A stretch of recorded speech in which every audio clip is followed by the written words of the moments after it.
Now moving towards the second method, that is by using the list comprehension. First we are going to initialize our list, and after that we are going to use the list comprehension, that is for each and every element of our list when we are going to have a particular key of that list one, and we are going to use an enumerate function which is going to keep a track on it. After that, as we have seen earlier, to use a cyclic manner, we are going to use that I module by the length of the list, which is shorter than the list.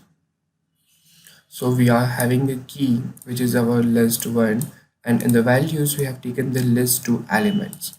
Up to the fourth element, it is not going to be a problem, but when it comes to the fifth element, we are going to have it as a mode, which is the when the I tends to be 5, right?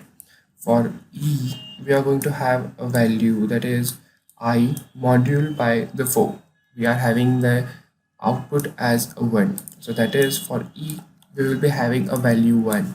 Similarly, for F, we will be having a mod value 2. And after that, we are storing them in a list 3 and having them as an output.